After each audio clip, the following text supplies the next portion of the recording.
Joseph says, what jumps out at me is 37% of people are not pushed out by negative work culture. Yeah, absolutely. Right? So that means 37% of people are putting up with a negative work culture? I mean, it's kind of sad, right? But what that's telling me is that 37% of people feel so insecure in their ability to get another job that they're just gonna put up with a bunch of bad things, right? Because if you've been in the corporate environment, then you know who I'm talking about, right? There's people there who are like terrified of losing their job, right? Like this happens in every company, in every company across the world, right? I was gonna say just the U.S., but it's every company, right?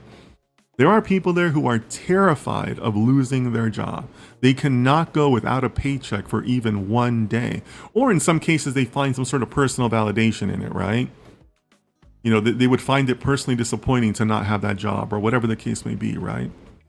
But they are holding on to that job with white knuckles, right?